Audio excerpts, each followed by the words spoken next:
What is good, my beautiful people? Welcome to another episode of What I Wore, brought to you by Colt Kits. My name is Kenny Allstar, and as you can tell by the smile on my face, I'm truly gassed and excited about this one. Today, I'm joined by a true Niger legend. 2 Premier League titles, a Champions League, and an AFCON in the bag. In my opinion, one of the most composed and underrated midfielders the game has ever seen. Is none other than Mikel John Obi. Let's go. You know, I just have to salute. Yeah? When greatness is in the building, I have to salute. How are you, man? I'm happy to be in front of you, man. Good. How have you been? I'm good. And you? Yeah, man, you're looking good. Thank you very much. I should still be playing, huh? Well, you should still be playing. I know. Retired way too early. Way too early. Yeah. But we'll talk about that anyway.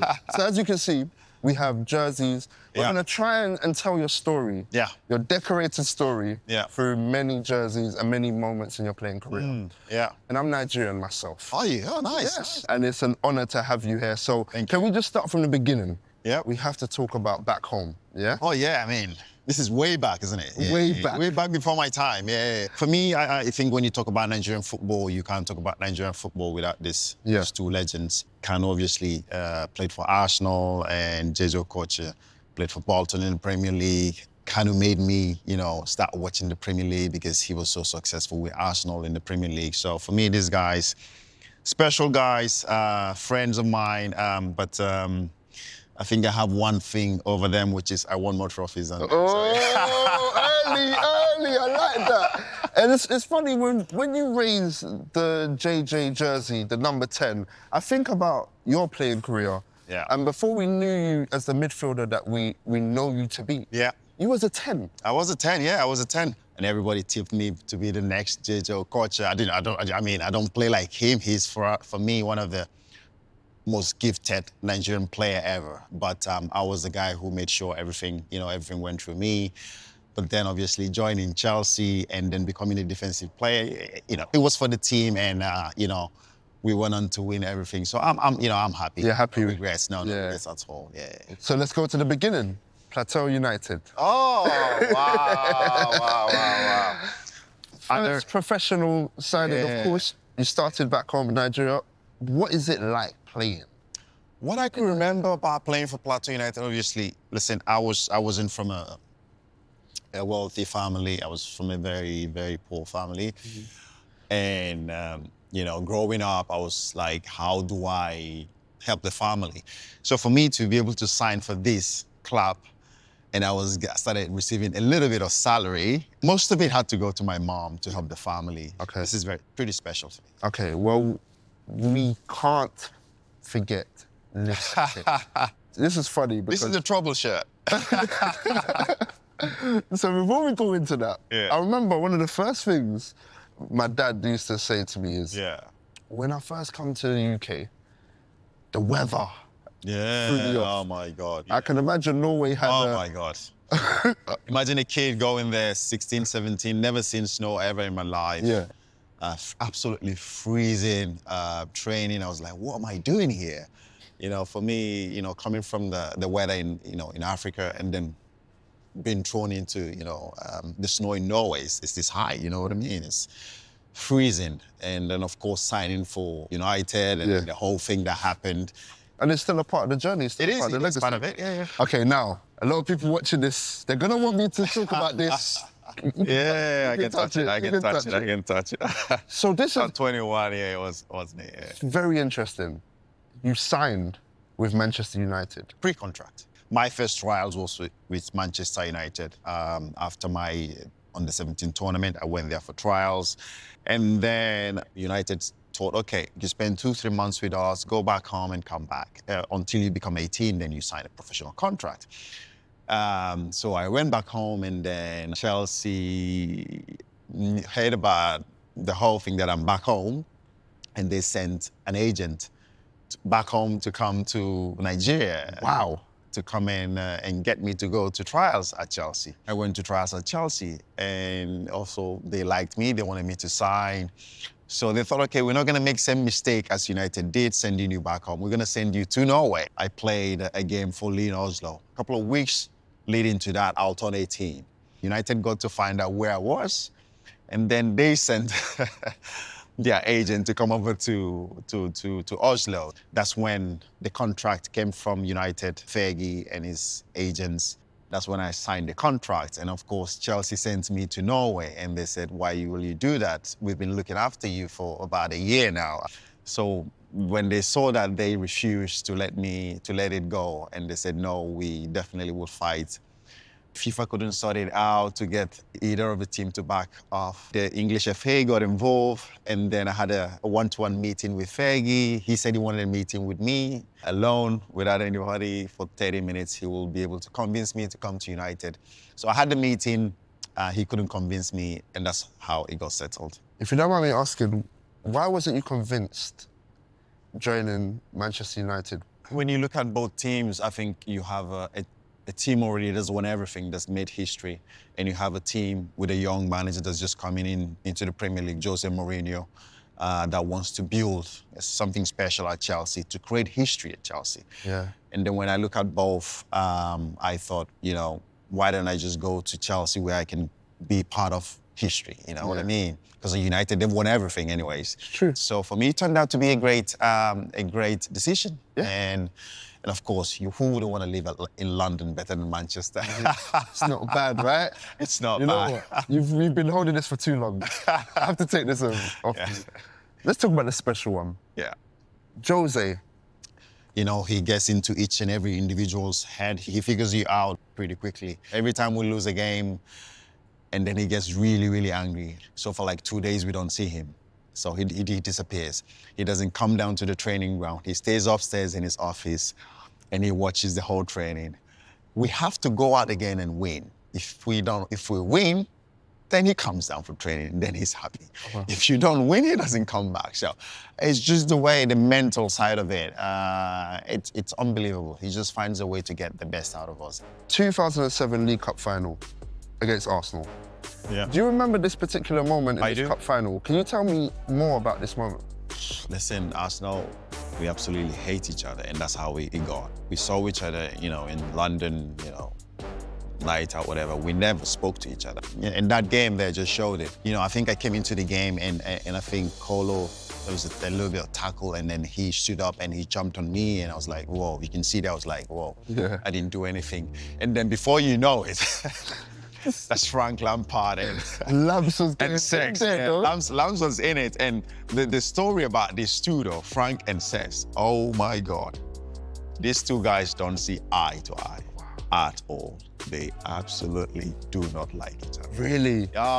When we were playing, these two never liked each other. Everybody got into the fight. I got sent off. Kolo got sent off. I think Adebayo got sent off. But we won the game, which was good, because it would have been crazy if we lost against Arsenal. That would have been crazy. Yeah. Okay, 2009, 2010, Manchester United, we won 2-1, and that clinched the Premier League. Yeah, yeah. Did it feel like to win the... Special, it was special. United were the team that dominated the Premier League. When the league fixtures always come out, you always look at this game, because when you beat United, you're halfway through winning the Premier League. So for us, these games were the game. Arsenal, we sort of always beat. Spurs. A bit like Spurs. Same, a bit like Spurs. So for us, United were the team that if we could get 6 points from United, you're halfway through winning the Premier League. And did it justify your prior decision going to Chelsea and winning the title? Yeah, of course it did. It did. It did show that my decision of going to Chelsea was a good one. I remember after this game, I was like, whoa, to win it and then beat United at United, was something really, really special. So this shirt really, really means a lot. I remember the celebration after that. It was wild. What was your celebration like? Oh, well, there's loads going on in the dressing room, beers, and then, of course, we take it to central London later at night. And and then the rest is history. Okay. The rest is history. And I'm not going to say what happened in the country, so we'll leave that. On that note, let's keep on talking about triumphant moments. Champions League, for me, the Champions League final was, was the biggest game of my life. Yeah. And not playing the game in Moscow, for me, I was disappointed that I didn't get to play the game. The 2012, I was part of it. I've been playing all throughout, leading up to the final. So for me... You helped get us there. Yeah, exactly. You did? No, I did. And then the final, I was like, okay, this is it. Yeah. And then, of course, we knew it was the last chance for players like Didier Drogba, Peter Cech, John Terry, Frank Lampard, these guys, they were going to leave the club. And it was going to be so sad to see them leave, or finish their football career without winning the Champions League. So as a club, as a team, we knew we had to be together. We need to fight until the end of that game to make sure that we win that game. And that's what happened. The big man, again, the winning pen. The winning penalty. Came up with the header, and then, of course, the winning penalty. Yeah. Do you still have your kit from the final? No, I think I threw it into the fan. You gave it to the fan? I gave it away to one lucky fan. I wish I actually kept it, but I did give it away. But this night was special. This night belonged to the fans, to our fans, because they've been patient with us for so many years. They've been supporting us for so many years and pushing us to win this title, to be the first club, in London to win the Champions League was something that we really, really wanted to do. Yeah. And to be able to do it, 2012 was really special. Well, like I told you, Mikel, you have one of the most incredible careers. Thank you, man. And we're not even just about halfway.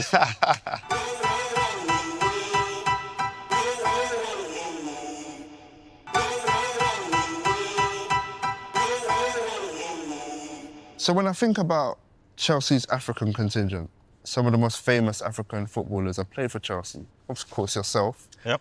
Essien, Drogba, Kalou. What made so many African players want to go to Chelsea in particular? What do you think it was? That's a good question. But I think Mourinho was a manager that loved the African players. The athleticism of the African players, the physicality as well. Mourinho was a manager that liked strong players. We did Drogba there before I joined. I think when you look at that, I joined, and then Solomon Kalou as well joined. So we had a lot of African players, and we were all very, very close to each other. Really? Yeah. It was. We used to have our own African table.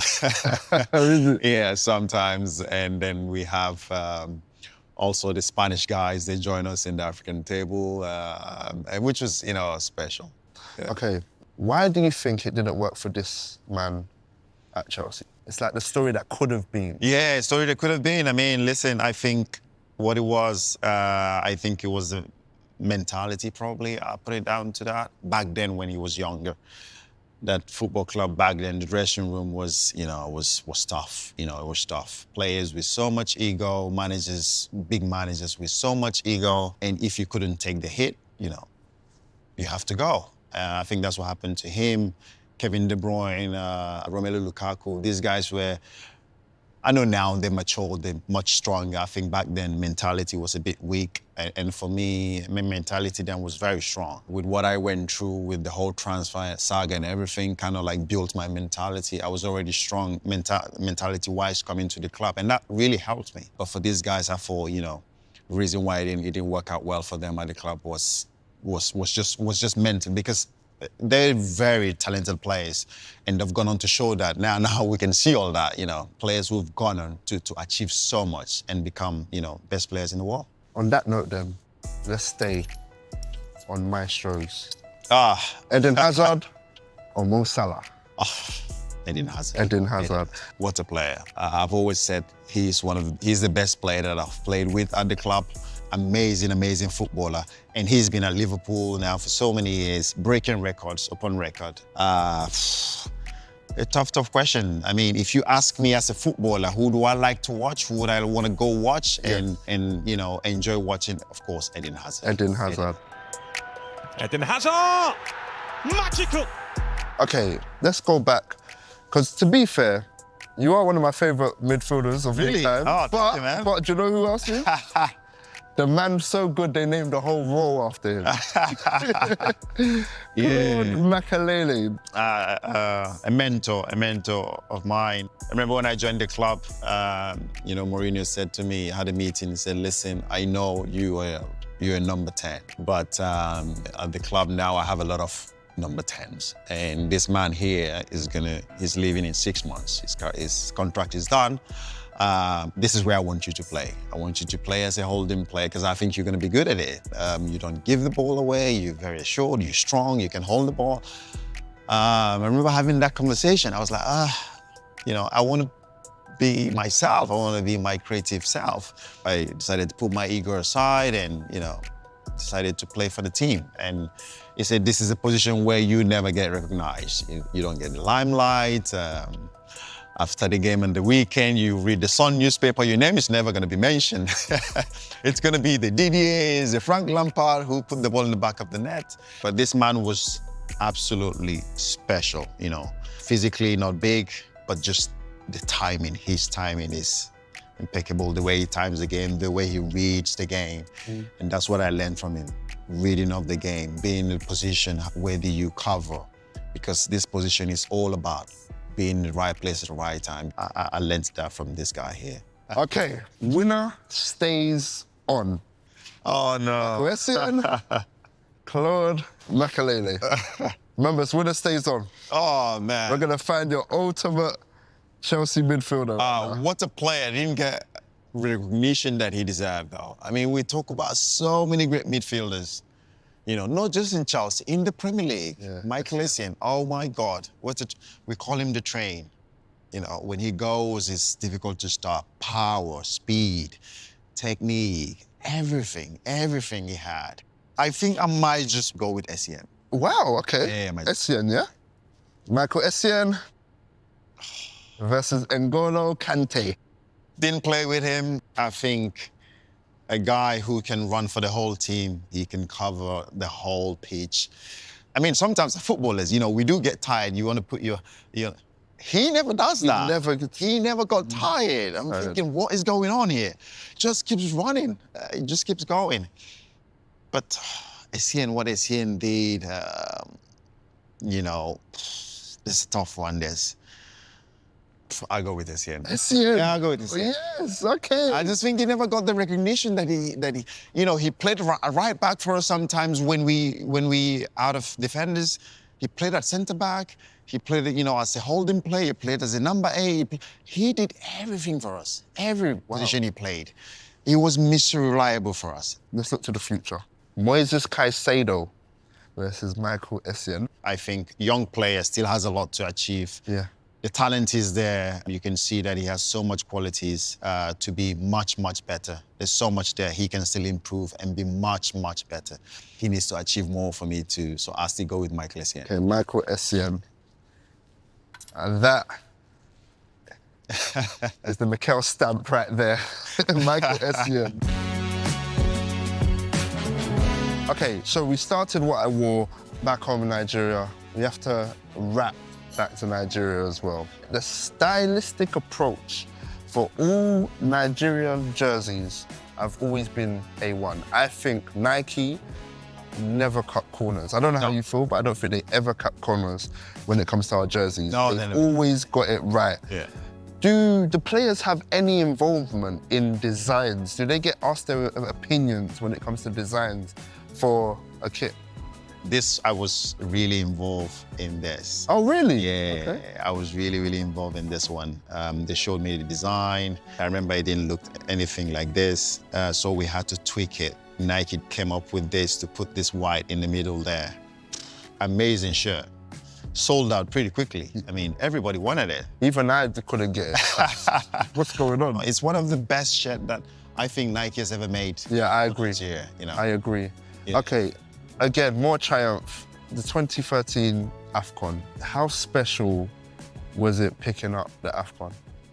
The AFCON was, special because when you've won everything with your club and then you're thinking, I need to win something with the national team. And I know how difficult it is to win the African Cup of Nations, because when you're playing the African Cup of Nations, it's very, very tough, very physical as well, very, very physical. It's not like playing the Premier League. So for me, you know, it was special, you know, for my family, my brothers, my sisters, my parents, the Nigerian people. And for me, to be able to do it straight after winning the Champions League, to do it the next year. Sweeter. Yeah, for me, it was so special, you know, because back-to-back massive, massive trophies. For me, the two biggest trophies in my career, I've always said the Champions League and the AFCON, they are both, they are same level for me. Special, special trophy. Come on, Super Eagles. Yeah, come on, Super Eagles. Mikel, thank you for gifting me your time. And speaking of gifting, I have a gift for you. We've went through your detailed, amazing career that I don't think anyone can replicate on the level that you do. But again, call me biased, it's cool. We at TNT and What I Wore have made you your own custom jersey. So you see some iconic images at the back. Yeah. Trophies you've won, inspirations there. Amazing. We put your name in the Samsung font. Right. You know, so it feels like the jersey you wore when you want your Premier League, amazing. all your honours down there as well. Wow, thank you so much. This is really, really nice. I appreciate it. And of course, the blue color. Yeah. Well, you know, it had to be blue. It has to be blue, yeah. It's always blue. Thank you so much, man. Thank you, Mikel. I really appreciate you, man. Thank you, guys. Thank you. Until next time, What I Wore, over and out.